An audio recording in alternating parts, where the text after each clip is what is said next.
بسم اللہ الرحمن الرحیم الحمدللہ رب العالمین والصلاة والسلام علی رسولہ الکریم اما بعد۔ محترم بھائیو، تراویح کی حالت میں جب ہم ہوتے ہیں تو افطار اور طعام کے بعد انسان کے اوپر کچھ سستی طاری ہوتی ہے، اور چونکہ دن بھر کا بھوکا پیاسا انسان جب روزہ افطار کرتا ہے اور کھانا کھاتا ہے تو اس کے جسم پر مختلف تغیرات واقع ہوتے ہیں۔ تو سب سے پہلی چیز تو یہ کہ افطار میں اور طعام کے اندر اعتدال رکھنا چاہیے، اور اتنی ہی مقدار میں ہمیں کھانا اور پینا چاہیے کہ ہماری نماز اور تراویح متاثر نہ ہو، ہمیں جسمانی تکلیف کا سامنا نہ کرنا پڑے۔ اور ہمیں اسلام نے جس چیز کی تعلیم دی ہے کہ کلوا واشربوا ولا تسرفوا ان اللہ لا يحب المسرفین،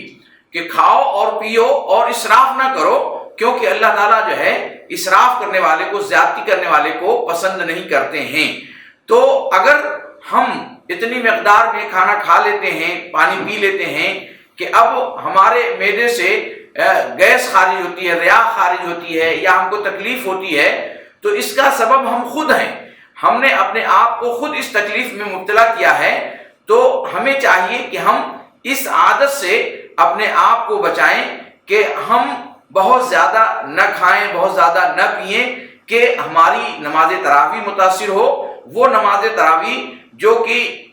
رمضان کے مہینے کی ایک خصوصی نماز ہے،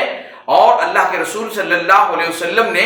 اس نماز تراویح کے پڑھنے والوں کو خوشخبری دی ہے کہ اللہ تعالیٰ ان کے گناہوں کو معاف فرما دیتے ہیں۔ بخاری شریف کی متفق علیہ روایت ہے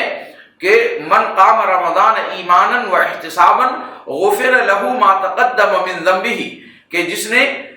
قیام لیل کیا، تراویح کی نماز پڑھی ایمان کے ساتھ اور اللہ کی رضا کے واسطے، تو اس کے سابقہ گناہوں کو معاف کر دیا جاتا ہے۔ اور چونکہ ہم نماز کی حالت میں خشوع و خضوع کے ساتھ قرآن سن رہے ہوتے ہیں،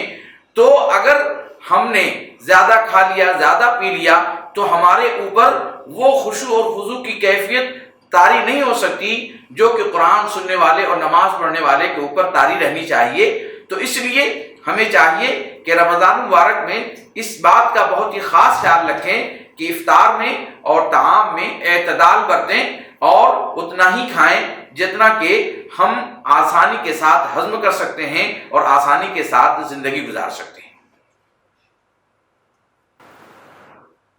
افطار کرنے کے سلسلے میں اللہ کے رسول صلی اللہ علیہ وسلم نے امت کی بہت واضح رہنمائی فرمائی ہے۔ آپ صلی اللہ علیہ وسلم نے افطار کرنے میں وقت ہو جانے پر تاخیر کرنے سے بہت سختی سے منع فرمایا ہے۔ آپ صلی اللہ علیہ وسلم کا ارشاد ہے کہ میری امت کے لوگ اس وقت تک بخیر و عافیت رہیں گے جب تک کہ وہ لوگ افطار میں جلدی کریں گے۔ افطار میں جلدی کرنے کا یہ مطلب نہیں ہے کہ وقت سے 2-3 منٹ پہلے ہی افطار کر لیا جائے، نہیں، بلکہ جو وقت ہے غروب آفتاب کا، وہ ہو جانے کے بعد بلا وجہ کی تاخیر کرنا یہ امت کے لیے کسی بھی طرح خیر کی بات نہیں ہے۔ جب وقت ہو جائے تو بلا تاخیر ہمیں اللہ تعالیٰ نے جو بھی کھجور یا رطب یا پانی مہیا کیا ہے اس پر اپنے روزے کو افطار کرنا چاہیے۔ تو اس سلسلے میں اب وقت کے ہونے کا جو تعین ہے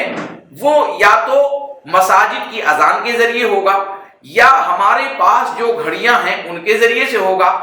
یا اگر کسی کے پاس موبائل ہے اور اس موبائل میں اس نے بہت ہی صحیح ٹائم فکس کر کے رکھا ہوا ہے، اس کا موبائل بالکل ایگزیکٹ ٹائم بتاتا ہے اور اس کے ٹائم بتانے میں کوئی شک نہیں ہے، تو پھر اگر اس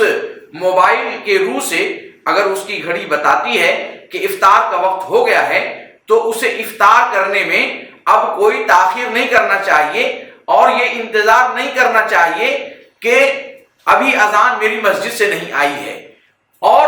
ہمارے یہاں ایک اور بھی مصیبت ہے کہ بہت سارے لوگ اس بات کا انتظار کرتے ہیں کہ نہیں، ابھی تو میری مسجد کی اذان کی آواز نہیں آئی ہے، وہ تو دوسری مسجد کی اذان کی آواز ہے، یا وہ فلانے کی گھڑی ہے۔ نہیں، اگر آپ کو اطمینان ہے کہ وقت ہو گیا اور یہ گھڑی صحیح ہے، یہ ٹائم صحیح ہے، تو پھر وقت ہو جانے پر آپ انتظار نہ کریں، تاخیر نہ کریں، کیونکہ رسول اللہ صلی اللہ علیہ وسلم کی جو منشا ہے، شریعت کی جو منشا ہے، شریعت کی جو روح ہے، اس کے مطابق ہمیں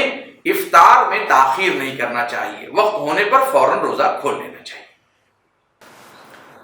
شوال کے روزے سنت ہیں، شوال کے 6 روزے رکھنے سنت ہیں، اور اگر کوئی یہ چاہتا ہے کہ عید کے دوسرے دن سے رکھنا چاہے تو دوسرے دن سے رکھ سکتا ہے، کوئی بعد میں رکھنا چاہے بعد میں رکھ سکتا ہے، کوئی گیپ کر کے شوال کے مہینے میں 6 مکمل کر لے تو وہ بھی کر سکتا ہے۔ اس میں پوری طرح سے گنجائش ہے۔ اللہ کے رسول صلی اللہ علیہ وسلم کی جو حدیث ہے وہ یہ کہ شوال کے مہینے میں جو 6 روزے رمضان کے بعد رکھ لے تو گویا اس نے پورے سال کا روزہ رکھا۔